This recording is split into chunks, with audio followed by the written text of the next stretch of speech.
शरणं गुरुवरं वेदान्तविद्यां गुरवे गौरचन्द्राय राधिकायस्तदाय कृष्णाय कृष्णभक्ताय तद्भक्ताय वंशाकल्पतरुभ्यश्च कृपासिन्धुभ्यश्च वैदानतमन्ते बिन्दाय तुलसीदेवीप्रियाय श्रीकृष्ण चैतन्य प्रभु नित्यानंद शुद्ध गदाधर हरे कृष्ण कृष्ण कृष्ण हरे राम राम राम हरे हरे। আমরা এখন সর্বাগ্রে গুরুপাদ পদ্মে অসংখ্য শাস্ত্রের অনুরোধ নিবেদন করি প্রসন্ন হয় পরবর্তী গুরুপাদ পদ্ম নিত্য প্রশাস্ত মাইকটা ধরি দেখি মাইকটা উপস্থিত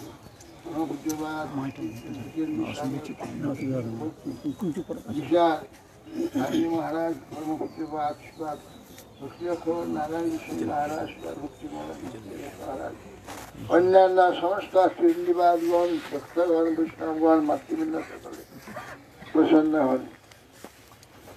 आज के আমরা এখানে উপস্থিত হয়েছি এই স্থানটি জয়দেবের শ্রীপাদ নামে গঠিত।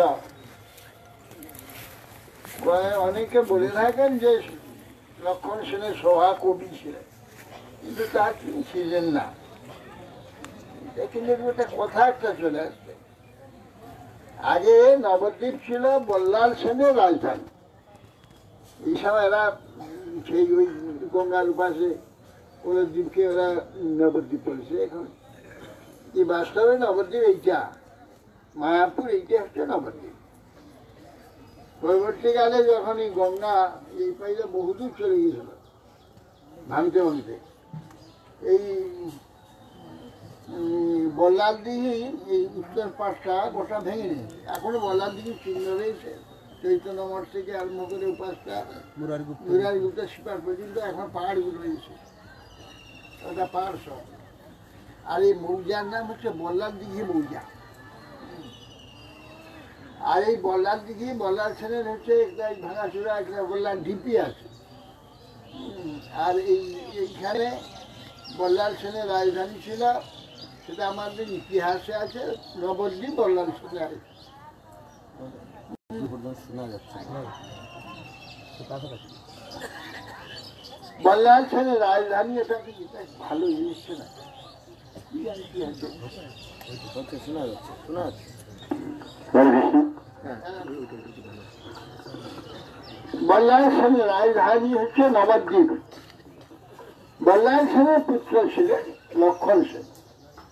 লক্ষণ সেনের সময় ওই ব্যাসদেব গোস্বামী এখানে গৌরধাম, যিনি গৌড়ে আসবেন, তিনি তখন গৌর অনেক পরে এসেছিলেন, জয়দেবের অনেক পরে তো গৌড়ে এসেছেন।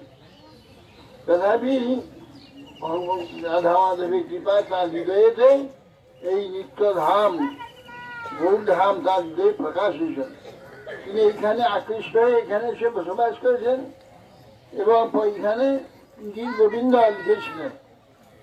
তা গীত গোবিন্দের সুললিত পদ, জানি কি সংস্কৃতে এরকম কেউ সুললিত পদ লিখেনি, কেউ অক্ষর মিল করে তার সমস্ত পদগুলি এইভাবে করি। এত সুন্দর ভাষা যেমন এবং পদের বান্ধনও সেরকম খুব সুন্দর।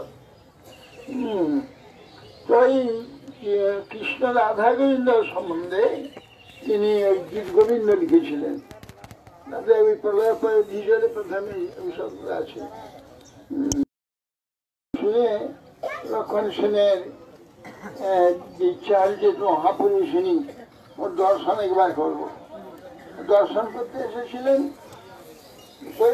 অনেক চেষ্টা করেছিলেন যে আমার সভাকবি হয়ে এখানে থাকবেন। অবশ্য অনেক ওনার সম্বন্ধে অনেক কিছু সব বিভিন্ন লেখকরা নানা গল্প লিখেছেন, তা কোনটা সত্য কোনটা মিথ্যা আমাদের বিজ্ঞাপনে 1000 বছর পেরিয়ে গেছে তার আবির্ভাব। তথাপি তিনি যে পরম ভক্ত, জগন্নাথের অত্যন্ত প্রিয় ভক্ত ছিলেন। জগন্নাথ তাকে আদেশ দিয়ে ডেকে নিয়েছিলেন, নিয়ে গীত গোবিন্দ জগন্নাথ লিখেছেন জগন্নাথের চরণে সমর্পণ করবেন, তখন আরেকটি দীর্ঘবিন্দ লিখেছিল রাজা প্রতাপ রাজা প্রতাপরুদ্র নয়, সে সময় প্রতাপরুদ্র পূর্বপুরুষ রাজা, সে দীর্ঘবিন্দ লিখেছিল। লিখে তো সে বলছে আমার দীর্ঘবিন্দটাই প্রচার হবে, এর যে দীর্ঘবিন্দ প্রচার করতে দেবে না। উনি বললেন যে আচ্ছা ঠিক আছে, জগন্নাথ যেটা স্বীকার করবে সেটাই হবে, প্রচার হবে। রাজার দীর্ঘবিন্দ এবং জয়দেব গিরিগঞ্জ জগন্নাথের চরণ দিয়ে রাষ্ট্রের কবাট বন্ধ করেছে। সকালে যখন কবাট খুলে গিয়ে দেখে জয়দেব গিরিগোবিন্দ বুকে লিখে দিয়েছিল জগন্নাথ। সেই জন্য জয়দেব শুনে সঙ্গে সঙ্গে রাজা মূর্ছিত হয়ে গেলেন। তারপরে যখন রাজাকে বলে যে তোমার কোনো চিন্তা নেই, তোমার গিরিগোবিন্দের প্রথম শ্লোকটা জয়দেব গিরিগোবিন্দের উপরে দেওয়া হবে। সেই জয়দেবের গিরিগোবিন্দের আগে ওনার শ্লোকটা আছে, ওই রাজার শ্লোকটা। রাজা কিন্তু জগন্নাথ যে জয়দেবের গিরিগোবিন্দ স্বীকার করেছে। আর গীতগোবিন্দের মধুর পদ হলেও অত্যন্ত মানে প্রাকৃত লোকের পক্ষে সেটা পড়া ইত্যাদি কোনো অধিকার নেই। খুব মানে উচ্চস্তরীয় রসের কথা সব আছে, সাধারণ যোগ্য নয়। যাই হোক, চম্পকঘটে যিনি ছিলেন রাজা, তাই সেটা অনুরোধী আগে পড়লেন, মহারাজ করলেন। চম্পকঘটে ছিলেন, তারপর এখানে নীলাচলে চলে যান। এবার নীলাচলে ওখানে ছিলেন তিনি, এবং এই গীতগোবিন্দের খুব প্রচার হয়ে গিয়েছিল। সেই জন্য একজন শালবেগ নামক একজন মুসলমান, সে খুব ভক্ত হয়েছিল জগন্নাথ। সে শুনেছে যে একদিন শুনেছি যে জগন্নাথের গায়েতে বেগুনের কাঁটা লাগিয়ে এসেছিল। তখন ভূত পান্ডারা হত্যার যে প্রভু বেগুনের কাঁটা কোথা থেকে এলো? তখন জগন্নাথ স্বপ্নে বললেন যে দেখো একটা বেনের বউ বেগুন বাড়িতে বেগুন তুলছিল, আর সে গীত গোবিন্দ গাইছিল। আমার গীত গোবিন্দ অত্যন্ত প্রিয়, সেই জন্য আমি গীত যে গাইবে সেখানে আমি চলে যাব। তো সেইখানে আমি পিছনে পিছনে ঘুরতে ঘুরতে আমার ওই বেগুনে কাটা গায়ে লেগে গেছিল। তুমি প্রচার করে দাও। যখন গীত গোবিন্দ জয়দেবের গীত গোবিন্দের জয়দেব সর্বত্র পাঠ হয়, দেখলাম এতে বদ্রীনারায়ণে সকালে মঙ্গল আরতির পূর্বে গীত গোবিন্দ পাঠ হয়। তারপর মন্দির খোলে, জগন্নাথ মন্দিরটা অনেক মন্দির গীত গোবিন্দ পাঠ হয়। তো গীত গোবিন্দ যেখানে সেখানে না পাঠ করে, এক জায়গায় ভালো জায়গায় বসে বেগুন তুলতে তুলতে গীত গোবিন্দ পাঠ করছে। এইটা শুনে সেই শালবেগ নামে মুসলমান ঘোড়ায় চলে যাচ্ছিল। তা মনে হয় যে এ কথা প্রচার হয়েছে যে বেগুনে কাটা জগন্নাথের গায়ে লেগে আছে। তখন বলছেন যে তাহলে আমি প্রলয় করে দিয়ে গেলে জগন্নাথ দেখলেও সে দেখা প্রলয় পরে দিয়ে গেলে সেটা বা শিবির তুমি গান দিতে আরম্ভ করেছে। জগন্নাথ তো এলো না, ওই জগন্নাথ তো এলো না। জগন্নাথের কাছে আবার জাত বিচার রয়েছে, আমি মুসলমান তো, সেই জন্য জগন্নাথ এলো না। যেই কথা মনে করেছে সঙ্গে সঙ্গে সামনে জগন্নাথ প্রকাশ,